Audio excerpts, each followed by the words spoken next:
بسم اللہ الرحمن الرحیم۔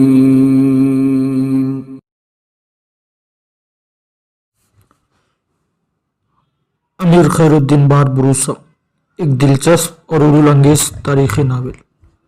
Episode number 13۔ ہسپانیہ کا شہنشاہ چارلس ایک روز بارسلونا کی بندرگاہ پر 7 ملکوں کے بحری بیڑوں کا جائزہ لینے کے بعد بندرگاہ کے کنارے ایک عمارت میں اپنے امیر البحر کے علاوہ قزاقوں کے سردار اور کچھ دیگر سرکردہ لوگوں کے ساتھ بیٹھا بحری بیڑوں سے متعلق گفتگو کر رہا تھا۔ یہ بحری بیڑے Spain, Germany, Holland, Australia, Hungary کے جنگجوؤں پر مشتمل تھے، اور ان بحری بیڑوں کے اندر اس قدر بڑا لشکر چارلس کے پاس جمع ہو گیا تھا کہ چارلس یہ سوچنے پر مجبور ہو گیا تھا کہ اگر اس بحری بیڑے اور اتنے بڑے لشکر کو لے کر وہ نکلے تو دنیا کی کوئی طاقت اس کا مقابلہ نہیں کر سکے گی۔ بہرحال بندرگاہ کی ایک عمارت میں کچھ دیر وہ بحری بیڑوں سے متعلق گفتگو کرتا رہا۔ اچانک اس نے موضوع بدلا اور اپنے امیر البحر دوریا کی طرف دیکھتے ہوئے کہنے لگا، دوریا، میں، تم، ہوقل اور یہاں بیٹھے سب لوگوں نے بحری بیڑوں کا جائزہ لے لیا ہے، اور ان بحری بیڑوں کے اندر جس قدر لشکری ہے ان کو بھی ہم دیکھ چکے ہیں۔ اس قدر بحری بیڑوں اور ان کے اندر اتنے بڑے لشکر کے ساتھ بھی ہم خیر الدین باربروسا کو شکست نہ دے سکے، اس سے زندہ یا مردہ گرفتار نہ کر سکے، تو پھر میں یہ سمجھتا ہوں کہ ہمارے لیے اس سے بڑھ کر کوئی ذلت، کوئی ناکامی نہ ہوگی۔ اس وقت سب سے بڑی پریشانی جو مجھے لاحق ہے وہ یہ کہ وہ شخص ہمارے قابو میں نہیں آتا۔ لوگوں کا کہنا ہے کہ وہ ایک معمولی قزاق ہے، سمندر کے اندر چھوٹی بڑی کشتیوں کے ساتھ متحرک رہتا ہے۔ یہاں تک کہتے کہتے چارلس کو رک جانا پڑا، اس لیے کہ بیچ میں بحری قزاقوں کا سردار ہوقل بول پڑا۔ چارلس کو مخاطب کرتے ہوئے وہ کہہ رہا تھا، یہ خیر الدین باربروسا اور اس کے ساتھی عام انسان اور معمولی بحری قزاق نہیں ہے۔ یہ خیر الدین باربروسا وہ قزاقیوں میں ہم سے تجربہ رکھتا ہے، اس لیے کہ اس نے بہت بڑا عرصہ قزاقی میں حصہ لیا۔ اس کے بعد اس نے اپنا بحری بیڑا بنا کر ایک خاص مقصد کے تحت کام کرنا شروع کر دیا، لیکن وہ ہم سے کہیں زیادہ سمندر کا بھید اور بحری کا محرم ہے۔ کھلے سمندر میں وہ یوں ہی دشمن کے مقابل نہیں آتا، اپنے ساتھیوں کے ساتھ اپنے سرخ آنکھوں کے اتاقوں میں سراب اور سوچ میں ڈوبی اپنے دل میں بھنور لے اٹھتا ہے، اور ان سرابوں اور بھنور میں دشمن کو ڈبو دیتا ہے۔ جس طرح ہوائیں سموں کے آبنائے سے گزر کر رت بدلنے کی ابشارت دیتی ہے، اسی طرح سمندر کے اندر چلنے والی ہواؤں سے اندازہ لگا کر وہ بتا سکتا ہے کہ پہلی رتوں کے جھگڑ کس سمت سے اٹھیں گی، بے چرگی کے شکار کر دینے والی طوفان کدھر سے نمودار ہوں گے۔ اسپین کے شہنشاہ عظیم جس طرح ہر پن بکھیروں کی بولی ہوتی ہے، اسی طرح خیر الدین باربروسا اور اس کے سالار بھی جنگ میں خاص حملے کے وقت جانتے ہیں۔ چارلس ہوقل کی ساری گفتگو کا جواب دینا ہی چاہتا تھا کہ اس کا چوبدار کمرے میں داخل ہوا اور چارلس کی طرف دیکھتے ہوئے کہنے لگا، مالک ٹیونس کا سابق حکمران حسان آپ کی خدمت میں حاضر ہونا چاہتا ہے۔ حسان کا نام سن کر چارلس چونکا تھا۔ چوبدار سے حسان کو اندر لانے کے لیے کہا۔ چوبدار باہر نکلا۔ تھوڑی دیر بعد ٹیونس کا سابق حکمران حسان اس کمرے میں داخل ہوا۔ چارلس اور اس کے سارے ساتھیوں نے اٹھ کر اسے مصافحہ کیا۔ اپنے قریب ہی چارلس نے اسے بیٹھنے کے لیے کہا۔ پھر چارلس نے اسے مخاطب کیا، مجھے سن کر بڑا دکھ اور صدمہ ہوا تھا کہ صرف چند ہفتے قبل خیر الدین نے تمہیں بھی ٹیونس کی حکمرانی سے محروم کر دیا ہے۔ چارلس جب خاموش ہو تو حسان نے کہنا شروع کیا، کوئی عام انسان ہوتا تو میں اس کے ہاتھوں کبھی شکست نہ کھاتا، اس کا مقابلہ کرتا اور اسے اپنی سرزمین سے مار بھگاتا، لیکن یہ خیر الدین باربروسا عجیب و غریب شے ہے کہ شیطانوں کا شیطان، ابلیسوں کا ابلیس ہے۔ میں سمجھتا ہوں یہ انسان ہی نہیں، سمندر کی کوئی بہت بڑی طاقت ہے، اس کا تعلق کسی بہت بڑی طاقت سے ہے۔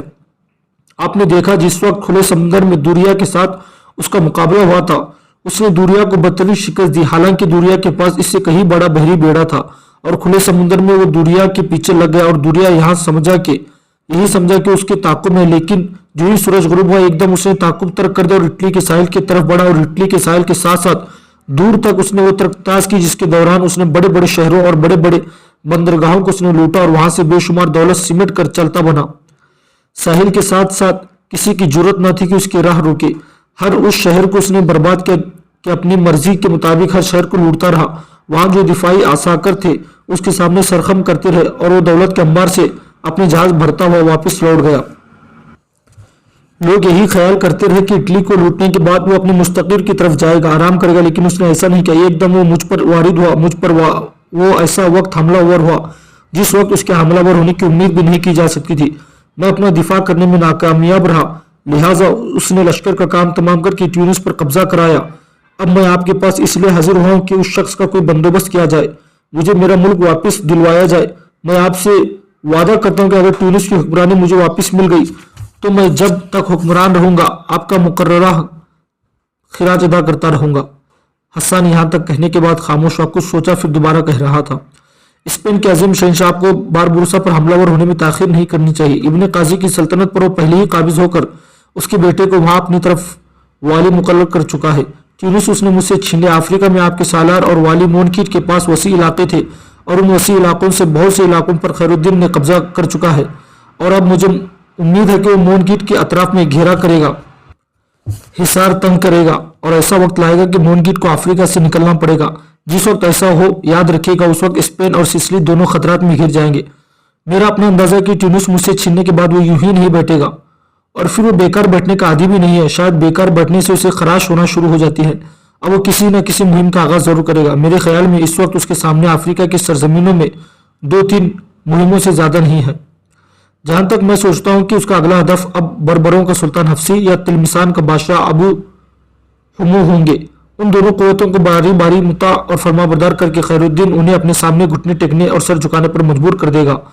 उसके बाद बाकी कबाइल सुगरा का एक छोटा सरदार अहमद इब्न काजी रह जाएगा और उसकी खैरुद्दीन के सामने कोई अहमियत ही नहीं। उसे तो खैरुद्दीन लम्हों में उखाड़ फेंक देगा। एक बात याद रखिएगा, जिस रोज खैरुद्दीन ने बर्बरों के सुल्तान हफ्सी तलमसान के हुक्मरान अबू हुमा को अपने सामने जेर कर लिया, उसके बाद खैरुद्दीन के सामने सिर्फ एक ही सवाल या निशान रह जाएगा और वो अफ्रीका में आपका सालार मोनकीट होगा। हुमू और हफ्सी को जेर करने के बाद खैरुद्दीन मोनकीट पर हमलावर होने में ताखीर से काम नहीं लेगा और जिस रोज उसने मोनकीट को शिकस्त देकर वहां से निकाल दिया या उसका खात्मा कर दिया तो फिर आप लोगों के लिए अफ्रीका के अंदर पांव जमने का काम इंतहाई मुश्किल बल्कि नामुमकिन होकर रह जाएगा। अपने इन्हीं तजुर्बात की बिना पर मैं आपसे गुजारिश करने आया हूं कि आप अफ्रीका की तरफ ध्यान दें। आपके पास बहुत बड़ी कुव्वत है, खैरुद्दीन पर हमलावर हो। आपके तहत 7 मुल्क है जहां आपका कमक और रसद मिल सकती है। जहां तक खैरुद्दीन का ताल्लुक है, उसे रसद तो मिल सकती है लेकिन कमक नहीं, इसलिए कि रसद उसे तुर्कों का सुल्तान पहुंचा सकता है, लेकिन सुल्तान के पास बहरी जहाज नहीं है जिन्हें वो खैरुद्दीन की तरफ भेजकर उसकी ताकत और कुव्वत में इजाफा कर दे। इसलिए तुर्की हुकूमत के पास जिस कदर बहरी जहाज थे वो पहले ही सुल्तान सुलेमान ने खैरुद्दीन बारबरूसा के हवाले कर दिए हैं। समुंदर के अंदर खैरुद्दीन बारबरूसा को एक बार जेर कर लिया जाए तो मैं आपको यकीन दिलाता हूं कि हस्पानिया और सिसिली के अलावा इटली और दीगर यूरोपीय ममालिक जितने साहिल में सब महफूज हो जाएंगे। हसन जब खामोश हुआ तब उसकी तरफ गौर से देखते हुए चार्लिस कहने लगा, तुम्हारा कहना यकीनन दुरुस्त है। बारबरूसा के हाथों हमारे अमीर बहर दूरिया की शिकस्त से हमें इतना नुकसान नहीं हुआ जितना नुकसान इस खैरुद्दीन बारबरूसा ने इटली के साहिल शहरों पर हमलावर होकर वहां लूट मार करते हुए पहुंचाया। उसने एक नहीं अनगिनत शहरों को लूटा, बड़े बड़े पुराने और कदीम खजानों को उसने अपने बहरी जहाजों में मुंतकिल कर दिया और ये खजाने अगर उसने तुर्की के सुल्तान की तरफ नहीं भिजवाए, अलजायरी ही में किसी जगह महफूज रखें तो हम उसे छीन सकते हैं। इटली के साहिल शहरों की लूट मार और तरकताज और बर्बादी से भी बढ़कर उसने हमें कई नुकसान पहुंचाए। अभी हाल ही में उसने नई दुनिया से आने वाले काफिलों को लूट लिया। ये 2 मुतहद काफिले थे, एक हमारा और एक इंग्लिस्तान वालों का। मगरिब के दौर इफ्तिदा समुंदरों के अंदर उसके सालार, उसके मल्ला उनके बहरी काफिलों पर हमलावर हुए। नई दुनिया से आने वाले सारे मल्लाहों को उन्होंने मौत के घाट उतार दिया। जिस कदर सामान और दौलत से भरे हुए उनके पास जहाज और कश्तियां थी, सबको हाँकते हुए अपने मिस्किन की तरफ ले गए। यहां तक कहने के बाद चार्लिस रुका, कुछ सोचा, फिर अपनी बात को आगे बढ़ाते हुए वो कह रहा था, अगर बारबरूसा खुले समुद्र के अंदर इसी तरह हमें नुकसान पहुंचाता रहा और किसी ने भी उसकी राह ना रोकी तो अनकरीब वो वक्त आएगा कि सिर्फ स्पेन ही नहीं बल्कि दूसरे बहुत से यूरोपीय ममालिक की मईशत को तबाह और बर्बाद करके रख देगा। उस वक्त दुनिया में 2 बड़े खतरात उठ रहे हैं, एक खुशकी पर तुर्कों का सुल्तान सुलेमान और दूसरा समुद्र के अंदर खैरुद्दीन बारबरूसा और उसके साथी। चार्लिस मजीद कुछ कहना चाहता था कि इस मौके पर हसन बोल उठा। चार्लिस को मुखातिब करके कहने लगा, मैंने सुना कि गुज़िश्ता महीनों में आप और फ्रांस के बादशाह के दरमियान जो जंगें हुई उसके नतीजे में आपने फ्रांस को शिकस्त देकर फ्रांस के बादशाह फ्रांस से अव्वल को गिरफ्तार कर लिया और उस वक्त वो आपके यहाँ जंदान में बंद है। लम्हे भर के लिए चार्ल्स ने बड़े गौर से हसन की तरफ देखा, फिर ताज्जुब भरे अंदाज में कहा, यकीनन ऐसा ही था। हालात क्योंकि एकदम पलटा खाने लगी थी, इसलिए हमने फ्रांस के बादशाह फ्रांस अव्वल को जिंदान से निकालकर आज़ाद कर दिया। अब वो वापस फ्रांस जा चुका है। हुआ यूं कि जब हमने फ्रांस को अपने यहाँ जिंदान में डाला तो उसकी माँ ने सुल्तान सुलेमान की तरफ एक कासिद भिजवाया और उसे खत भी लिखा कि जिसमें फ्रांस के बादशाह की माँ ने इल्तिमास की थी कि उसके बेटे को चूंकि हमने जिंदान में डाल दिया है, लिहाजा उसकी रिहाई का सामान किया जाए। इस मौके पर हमें अपनी ममलिकत के लिए खतरात उठते दिखाई दिए और इस तरह कि अगर इस खत के जवाब में तुर्कों का सुल्तान हरकत में आ जाता तो फ्रांस में दाखिल होता तो फ्रांस की कुव्वत भी उसके साथ मिलने के बाद इटली को रोनता हुआ वो आगे बढ़ता, तो मैं समझता हम स्पेन में दाखिल होने से रोक ना सकते। इस तरह वो हमें तबाही और बर्बादी दिखते जिसका कोई तस्वुर भी नहीं कर सकता। अब चूंकि हमने फ्रांस के बादशाह को रिहा कर दिया तो हमें उम्मीद है कि तुर्कों का सुल्तान सुलेमान हमारे खिलाफ कोई कार्रवाई नहीं करेगा, लेकिन अब भी इसके सामने एक हदफ है और वो हिंगरी है। हिंगरी का बादशाह हमारा बहनोई था, वो मुसलमानों के खिलाफ जंगों में मारा जा चुका है। अब उसके मरने के बाद हिंगरी पर हमारा हक बनता है। इसी बिना पर मेरा भाई जो ऑस्ट्रेलिया का बादशाह है उसने हिंगरी पर कब्जा कर लिया है। हिंगरी का एक सरदार जो अवाम में मकबूल है, नाम उसका जान जापुलिया है। अब उसने अपने कासिद सुल्तान की तरफ भेजे हैं और उन कासिदों को सुल्तान ने क्या जवाब दिया है और ये कि जान जालबुया के कासिदों के जवाब में तुर्कों का सुल्तान किस रद्द अमल का इजहार करता है। लेकिन मैं चाहता हूं कि हम भी बेकार ना बैठे। गो बहरी बेड़ों को हरकत में लाने के लिए हमें कई माह लग सकते हैं, क्योंकि कुछ जहाज बेकार है, मरम्मत चाहती है। मेरी सबसे बड़ी ख्वाहिश है कि समुद्र में उतरे और खैरुद्दीन बारबूसा और उसके बहरी कुव्वत को तबाह और बर्बाद कर दे। ऐसा करके मैं समझूंगा कि हमने तुर्कों के सुल्तान सुलेमान को उसके एक इंतहाई अहम दस्तराज से महरूम कर दिया। बेड़ों की तैयारी पर हमें एक अरसा दरकार होगा। चार्ल्स जब खामोश हुआ तब खदशात का इजहार करते हुए उसका अमीर बहर दुरिया कहने लगा, मालिक जो कुछ आपने सोचा है वो मुनासिब भी और बेहतर भी है, लेकिन एक पहलू को हम नजरअंदाज कर रहे हैं। तेज और सवालिया निगाहों से चार्ल्स ने दोबारा दुरिया की तरफ देखा, फिर पूछ लिया, दुरिया तुम्हारा इशारा किस पहलू की तरफ है? क्या समुद्र के अंदर कोई और ताकत और कुव्वत भी है जो खैरुद्दीन की हिमायत में अचानक हम पर हमलावर होकर हमें नुकसान पहुंचा सकती है? अगर ऐसी कोई ताकतवर कुव्वत है तो उसकी निशानदेही करो, ताकि जब हम इतने मुल्कों की बहरी बेड़ों को लेकर निकले तो हर उस कुव्वत को रोंद कर दे जो आने वाले दिनों में हमारी राह रुकावट बनने की कोशिश करे। इस वक्त हमारे सामने सबसे बड़ा और अहम हदफ खैरुद्दीन बारबूसा है। याद रखो, अगर उस शख्स को जेर ना किया गया तो यह शख्स सिर्फ अलजाइर, ट्यूनिस और उसके मुल्हका इलाकों तक महदूद नहीं रहेगा, पूरे अफ्रीका के अंदर एक बहुत बड़ी कुव्वत बनकर उठेगा। और जिस दिन ऐसा होगा तो याद रखना, उस रोज हस्पानिया और सिसिली दोनों का मुस्तकबिल तारीख होगा। इसी के साथ ही इटली के लिए भी बेशुमार खतरात उठ खड़े होंगे। चार्ल्स जब खामोश हुआ तब दुरिया कहने लगा, मालिक जहां तक खैरुद्दीन का ताल्लुक है, जब तक हम उसे जेर नहीं करते या उसका खात्मा नहीं करते उस वक्त तक हम महफूज नहीं है। खैरुद्दीन को तो हमने खत्म करना ही है, ये तो एक अटल फैसला। मेरा इशारा उस वक्त मुसलमानों के सुल्तान सुलेमान की तरफ है। मैं ये अंदेशा जाहिर करना चाहता हूँ कि जब हम इस मुत्तहद बहरी बेड़े को लेकर खैरुद्दीन का मुकाबला करने के लिए निकलते हैं तो क्या ऐसा तो ना हो जाए कि मुसलमानों का सुल्तान अपने लश्कर को लेकर निकले और जान जापुलिया के हक में यूरोप पर चढ़ दौड़े। इस मौके पर चार्ल्स के चेहरे पर तंजिया से मुस्कुराहट नमूदार हुई, फिर बड़े फख्र और घमंड में कहने लगा, अगर ऐसा हुआ तो मुसलमानों का सुल्तान हमारा क्या बिगाड़ लेगा? फिर मेरा भाई ऑस्ट्रेलिया का हुक्मरान है, उसके पास इस वक्त सुल्तान सुलेमान से भी ज्यादा बड़ी अस्करी कुव्वत है। इसके अलावा मैंने कुछ लश्कर हस्पानिया से भी भेज दिया है, जर्मनी, बोहिमान, इसके अलावा बहुत से लश्कर उसके पास जा चुके हैं। इस मौके पर चार्ल्स के चेहरे पर तंजिया से मुस्कुराहट नमूदार हुई, फिर बड़े फख्र और घमंड में कहने लगा, अगर ऐसा हो भी जाए तो मुसलमानों को, और मुझे यह भी यकीन है कि जिस तरह खुले समुद्र के अंदर हम खैरुद्दीन को अपने सामने जेर करेंगे, इसी तरह मेरा भाई यूरोप के वसी मैदानों में मुसलमानों के सुल्तान सुलेमान को भी जेर करेगा या पसपा करके भाग जाने पर मजबूर कर देगा। यहां तक कहने के बाद चार्ल्स लम्हे भर के लिए खामोश हुआ, फिर ट्यूनिस के साबिक वली हसन की तरफ देखते हुए कहने लगा, हसन तुम्हें फिक्रमंद होने की जरूरत नहीं है, हम तुम्हारे ममनून हैं कि तुम हमारा साथ दे रहे हो। चंद माह तक हम खैरुद्दीन के ताकुब में निकलेंगे, उस वक्त तक तुम्हारा क़याम हमारे यहाँ एक मुअज़्ज़ज़ मेहमान के हिस्से से होगा। इसके साथ वो इजलास चार्ल्स ने खत्म कर दिया और दुरिया के हुक्म दिया कि हसन को अपने साथ ले जाए और उसके क़याम का बेहतरीन इत्माम करे। इसके साथ ही चार्ल्स उठ गया, जबकि दुरिया ट्यूनिस के साबिक हुक्मरान हसन को अपने साथ ले जा रहा था। अपनी बहुत सी कश्तियों को समुद्र के अंदर महफूज करने के बाद खैरुद्दीन ने अपने दूसरे काम की इब्तिदा की। अपने लश्कर के साथ वो अपने मस्किन से निकला, सहरा का रुख किया। इसके सामने दो हदफ थे, पहला बर्बरों का सुल्तान हफ्सी अपने सामने जेर करना और दूसरा तिलमिसान का बादशाह अबू हमू को मुत्ती और फरमाबरदार बनाना। साथ ही खैरुद्दीन ने कासिद भेजकर अपनी इन दोनों मुहिमों की इत्तला सुगरा कबाइल के सरदार अब्दुल अजीज को कर दी थी और उसे यह भी पैगाम दे दिया था कि उसके पास जो लश्कर है उसके साथ वो निकले सुगरा कबाइल के बागी सरदार अहमद इब्ने काजी पर हमलावर हो जाए। इस तरह सुगरा कबीले के सरदार अब्दुल अजीज के साथ मिलकर खैरुद्दीन ने बैक वक्त 3 मुहिमों को सर करते हुए अफ्रीका में अपनी ताकत और कुव्वत को मजबूत और मुस्तहकम करने का इरादा कर लिया था। अपने मिस्किन से कोच करने से पहले खैरुद्दीन ने एहतियाती तदाबीर करते हुए चंद दिन पहले ही अपने मुखबिरों को बर्बरों के सुल्तान हफ्सी और तिलमिसान के हुक्मरान अबू हमू पर निगाह रखने के लिए रवाना कर दिया। खैरुद्दीन ने पहले बर्बरों के सुल्तान हफ्सी का रुख किया। अभी वो बर्बरों के सुल्तान हफ्सी की हदूद से काफी दूर थे कि खैरुद्दीन और उसके साथ जिस कदर सालार थे वो रुक गए। लश्कर भी पीछे रुक गया था।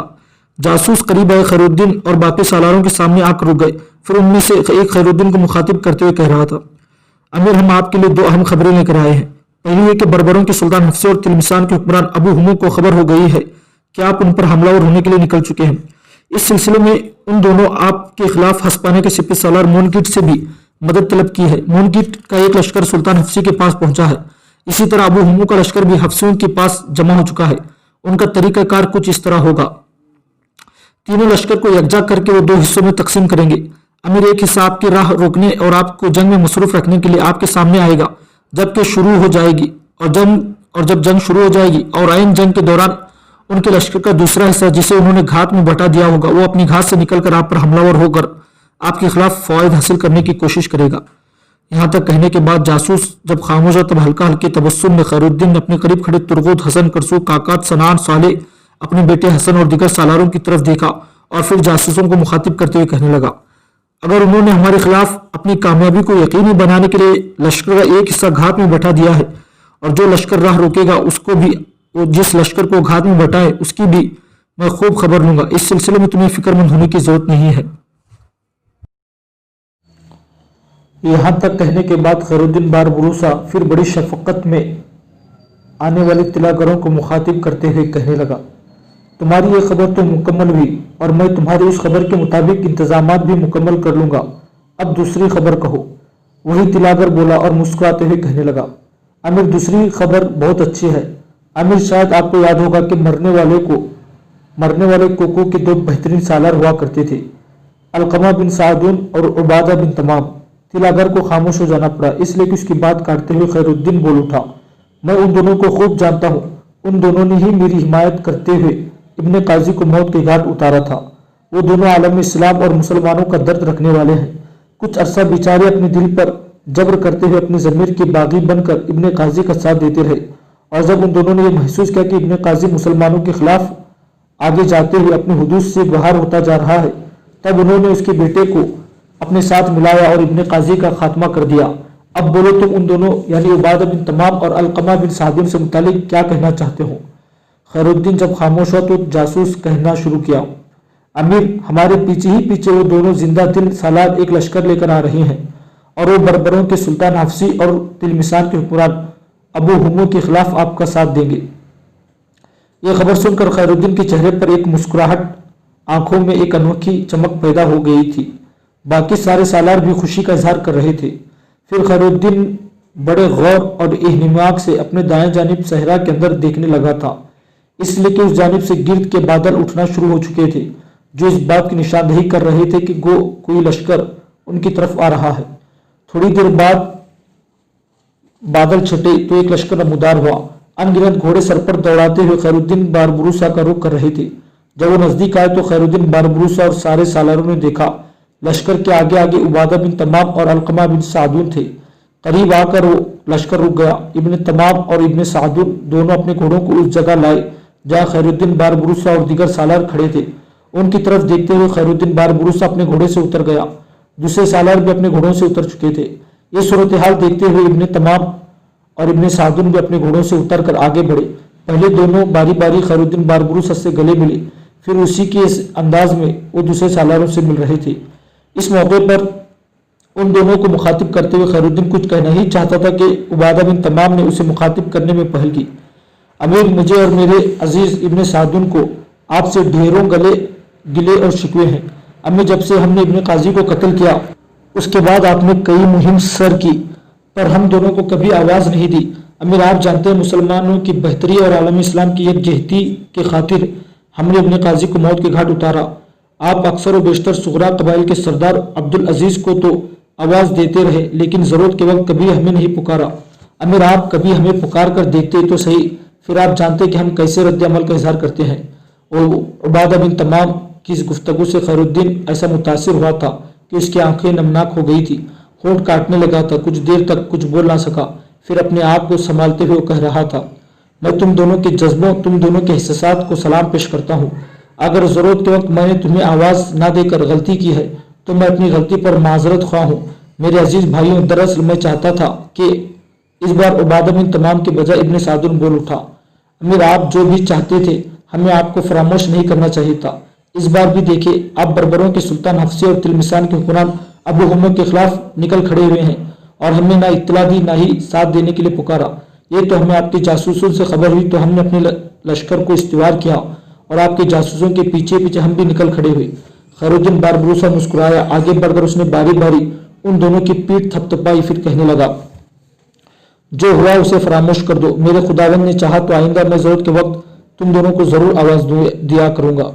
خیر الدین باربروسا جب یہاں تک کہنے پایا تب اسے مخاطب کرتے ہوئے ابن سعد بول اٹھا، امیر جس مہم پر آپ نکلے ہیں اس کی صورتحال یہ ہے کہ 3 لشکر جمع ہو چکے ہیں۔ اپنی بات مکمل نہ کر سکا، خیر الدین بول اٹھا، میرے جاسوس مجھے پوری صورتحال سے آگاہ کر چکے ہیں، میں تمہارے آنے کی خبر سن کر رک گیا تھا، یہ مجھے بتا چکے ہیں کہ 3 لشکر جمع ہو چکے ہیں، بربروں کا، تلمسان کے حکمران ابو ہمو کا اور مونکیٹ کا، اور ان تینوں کو 2 حصوں میں تقسیم کر کے ایک ایک حصہ ہمارے سامنے دوسرا گھاٹ پر بیٹھ کر ضرورت کے وقت ہم پر حملہ ور ہونے کے لیے اپنے فوائد حاصل کرنے کی کوشش کرے گا۔ میرے عزیزوں، تمہارے آنے کی وجہ سے مجھے خوشی اور حوصلہ ہوا ہے۔ میں جس لشکر کو تم لے کر آئے ہو اسے ساتھ ملا کر پورے لشکر کو 2 حصوں میں تقسیم کرنے لگا ہوں۔ ایک حصے کی کمانڈری خود کرتا ہوا دشمن پر ضرب لگاؤں گا، دوسرا حصہ گھاٹ میں رہے گا اور دشمن کا وہ لشکر جو گھاٹ سے نکل کر ہم پر حملہ ور ہونے کی کوشش کرے گا اس سے نپٹے گا۔ یہاں تک کہنے کے بعد خیر الدین باربروسا رکا، پھر ان دونوں کی طرف دیکھتے ہوئے وہ کہہ رہا تھا، لشکر کا جو حصہ گھاٹ میں رہے گا کیا اس کی کمانڈری تم دونوں میں سے کوئی سنبھالنے کے لیے تیار ہے؟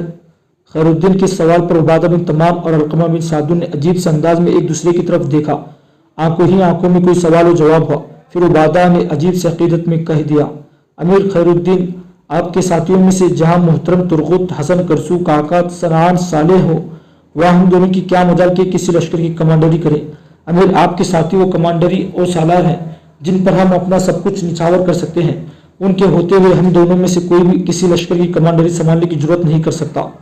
عبادہ بن تمام کے اس جواب پر خیر الدین کے چہرے پر خوشگوار مسکراہٹ اور آنکھوں میں ہمدردی کی چمک نمودار ہوئی۔ پھر وہ کہنے لگا، اگر یہ بات ہے تو سنو، دوسرے حصے کی کمانڈری میں ترغت کو سونپتا ہوں، یہ سمندریوں کا بھیدی ہے، صحراؤں کا محروم ہے، برے سے برے حالات میں بھی دشمن پر ضرب لگا کر اسے پسپا کر دینے کا ہنر جانتا ہے۔ سب نے اسی اتفاق کیا۔ اس کے بعد لشکر کو 2 برابر حصوں میں تقسیم کیا گیا۔ ایک حصے کو لے کر خود خیر الدین باربروسا آگے بڑھا تھا، جبکہ دوسرے حصے کو لے کر ترغت صحرائی ٹیلوں کی بھول بھلیوں میں کھو گیا تھا۔ دوسری طرف بربروں کا سلطان حفصی، تلمسان کا حکمران ابو ہمو اور مونکیٹ کی طرف سے آنے والے سالار بھی خیر الدین کا مقابلہ کرنے کے لیے اپنی تیاریوں کو آخری شکل دے چکے تھے۔ لشکر کا ایک حصہ انہوں نے گھاٹ میں بٹا دیا تھا، پھر وہ کھلے اور ویران میدانوں کے اندر خیر الدین باربروسا کی راہ روک کھڑے ہوئے۔ خیر الدین باربروسا اپنے لشکر کو لے کر جب ابو ہمو، حفصی اور مونکیٹ کے سالاروں کے سامنے آیا تب مونکیٹ کا سالار اپنے سامنے کھڑے حفصی اور ابو ہمو کو مخاطب کر کے کہنے لگا، میرے پاس خیر الدین کے لشکر کو یوں بددل اور بے حوصلہ کرنے کی ایک ترکیب ہے، اگر تم تعاون کرو تو اس پر عمل کیا جا سکتا ہے۔ حفصی نے اس کی طرف غور سے دیکھا، پھر کہنے لگا، کیسا تعاون؟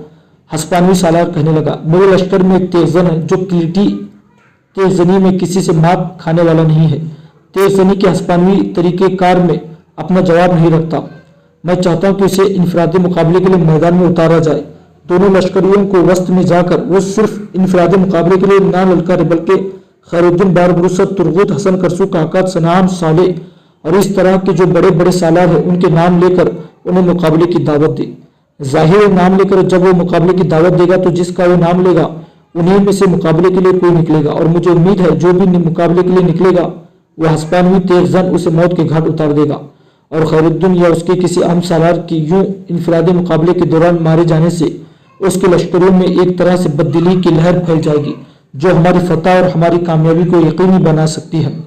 इस मौके पर अबू हुम्मो और हफ्सी ने आपस में सुलह और मशवरा किया। फिर हस्पानवी सालार की तरफ देखते हुए इस बार अबू हुम्मो कहने लगा, तुम्हारी एक तरकीब है तो बहुत उम्दा और इस पर आसानी से अमल भी किया जा सकता है, लेकिन इस इंफरादी मुकाबले में अगर तुम्हारा और हस्पानवी ग्लैडिएटर मारा गया तो फिर क्या बनेगा। हस्पानवी सालार के चेहरे पर तल्ख मुस्कुराहट नमूदार हुई। फिर कहने लगा, ये नामुमकिनात में से है। वो पेशावर तेगजन है।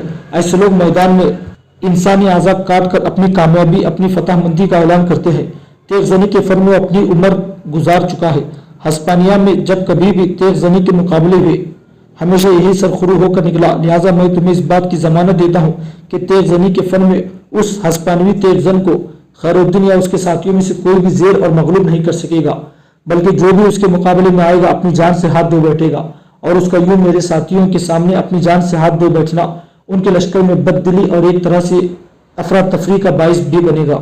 इस बार बर्बरों के सुल्तान हफ्सी ने हस्पानवी सालार को मुखातिब किया और कहने लगा, अगर ये बात है तो अपने इस तेगजन को इनफरादी मुकाबले के लिए निकालो।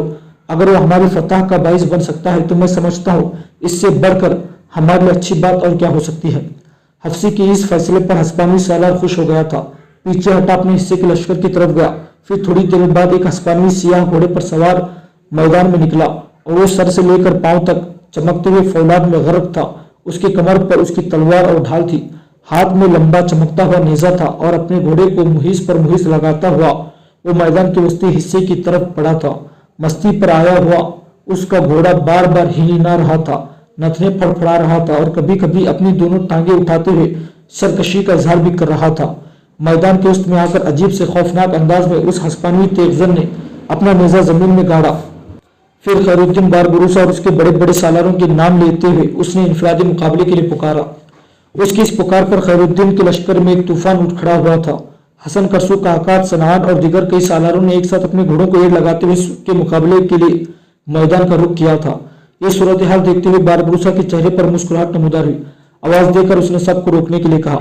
सब मुड़े और खैरुद्दीन के करीब आए। इस मौके पर हसन करसू ने खैरुद्दीन को मुखातिब किया, अमीर, ये जो इंफरादी मुकाबले के लिए मैदान में उतरा है इसका ताल्लुक अफ्रीका से नहीं, ये हस्पानवी है।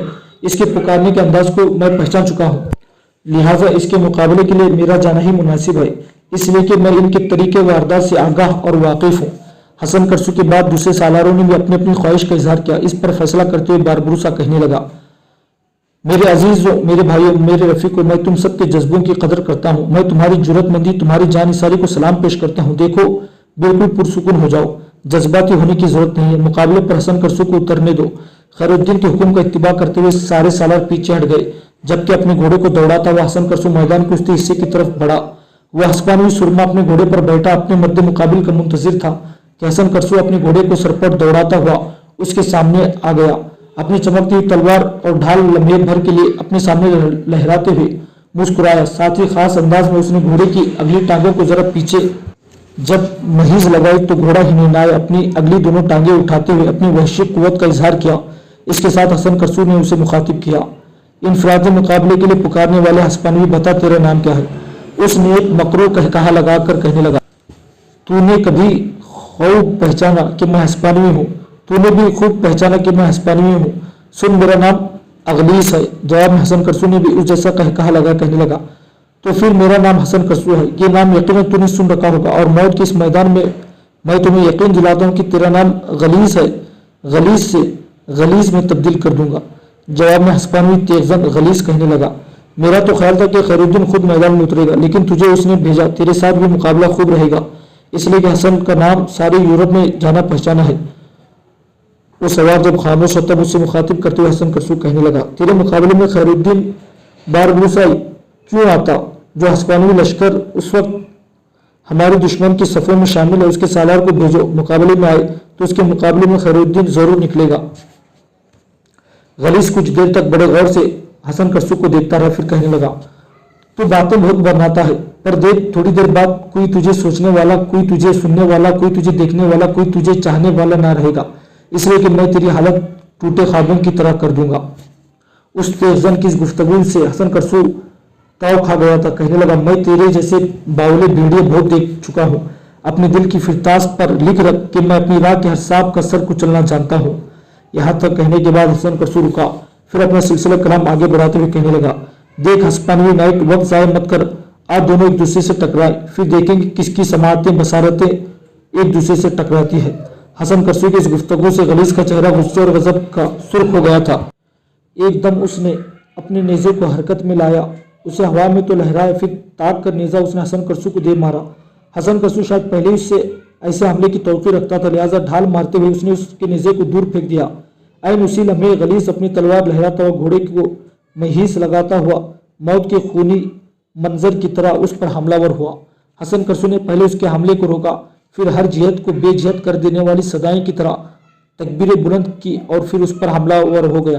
कुछ देर तक दोनों जमकर लड़ते रहे। गलीज बहुत जल्द हसन करसू को अपने सामने जेर करना चाहता था, लेकिन उसने ये भी देखा कि लम्हा ब लम्हा हसन करसू के हमलों में ताकत होती जा रही है और बढ़ती जा रही है।